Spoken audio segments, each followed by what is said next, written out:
Dayneutral strawberry plant management under tunnels was presented by Marvin Pritts at the November 2018 Great Lakes Fruit Workers Conference. Dr. Pritts is a professor of horticulture in the School of Integrative Plant Science at Cornell University in Ithaca, New York. There are lots of questions about how to manage Dayneutral strawberries. Questions like, what is the ideal planting date?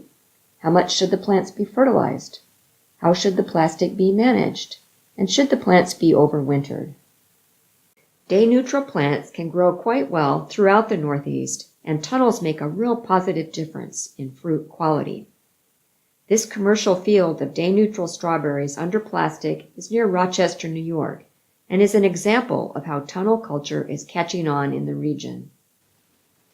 A big advantage of growing Dayneutral strawberries is that harvest can continue late into the fall, even in New York. In this planting, berries were being picked in November with snow on the ground. These fruit, picked November 10th, are impressive in both size and quality. Dayneutral strawberries produce during their first year, with a peak in August and September. If plants are overwintered, they'll produce during the second year in June, followed by another small production peak in August. This prompts the question, does it make sense to keep Dayneutral plants over the winter? And if so, how should they be fertilized? Normally, with June-bearing plants, most of the fertilizer is applied after harvest. But since Dayneutrals are fruiting all the time, they need to be fed on a more regular basis. This fertigation trial aimed to determine the optimum fertilizer rate for Dayneutral strawberries. Plants were fertilized every week at 4 different rates of actual nitrogen per acre: 0, 2.5, 5, and 10 pounds nitrogen per acre. The fertigation trial first-year results shown here compare the yield from the 4 fertilizer rates, with yield on the vertical axis and the 4 fertilizer treatments on the horizontal axis. These data indicate that around 5 pounds of nitrogen per week per acre produces the largest yields in terms of grams per plant. When these Dayneutral plants were held over the winter and the June 2018 crop was harvested, the 4 fertilizer treatments did not differ much in terms of yield. However, with Dayneutral plantings, yield in the second year can vary significantly. Sometimes there's a lot of fruit produced, and sometimes not so much. This raises another question.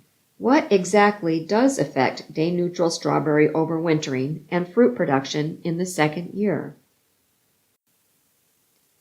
To answer this question, an overwintering experiment was set up with 7 different treatments on Dayneutral strawberries. The goal was to see if the amount of carbohydrate that plants were able to store going into the winter had an impact on the plant's ability to survive and produce fruit the following June. The treatments were selected based on what was thought to affect the stored carbohydrate levels within plants.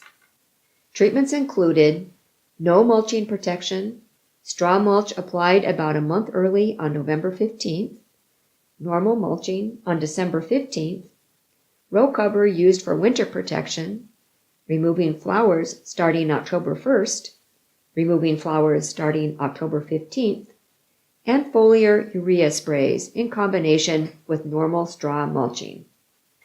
The goal of these various treatments is to create different carbohydrate levels going into the winter. For instance, with early mulching, light is cut off from the plant sooner, so carbohydrate levels might be lower going into the winter. Likewise, applying urea sprays on the foliage would cause the plants to use carbohydrates to metabolize the urea, resulting in lower carbohydrate status going into the winter. Treatments with the opposite effect might include the row cover treatment, which allows some light to reach leaves and subsequently results in carbohydrate generation. Deflowering plants may also favor carbohydrate storage, since removing flowers prohibits plant from using carbohydrates to produce fruit. These 7 treatments were applied in the fall. Here are the plants after removing the mulch in the spring.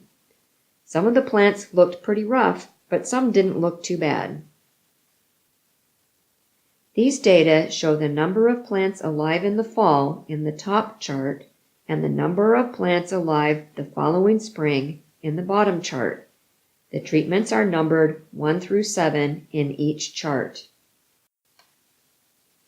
The results show that plant survival was higher than the control in treatments that were expected to increase carbohydrate levels, such as treatment 3 with the 2 sheets of row cover, and treatments 5 and 6, both flower removal treatments. Conversely, in treatments that should have depressed plant carbohydrate levels, plant survival was lower than the control. This is evident in treatment 2, typical straw mulching, treatment 4, early straw mulching, and treatment 7, foliar urea sprays, where survival was very poor. When comparing the average weight of marketable fruit per plant, a similar trend was observed. Compared to the control, the deflowering treatments had the most marketable fruit per plant, as opposed to early straw mulching and weekly urea sprays. This suggests that carbohydrate status of day-neutral plants may be an important consideration for overwintering and second-year production. Another study was conducted to test insect exclusion netting with different-sized meshes. The mesh sizes varied from fairly large to very tiny.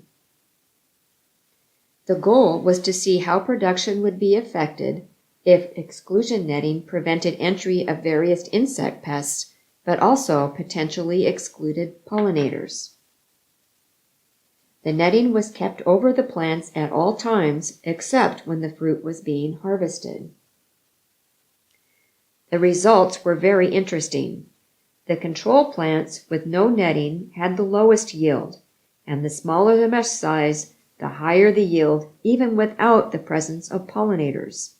A possible explanation may be related to the benefit of shade for day-neutral plants during hot summer months.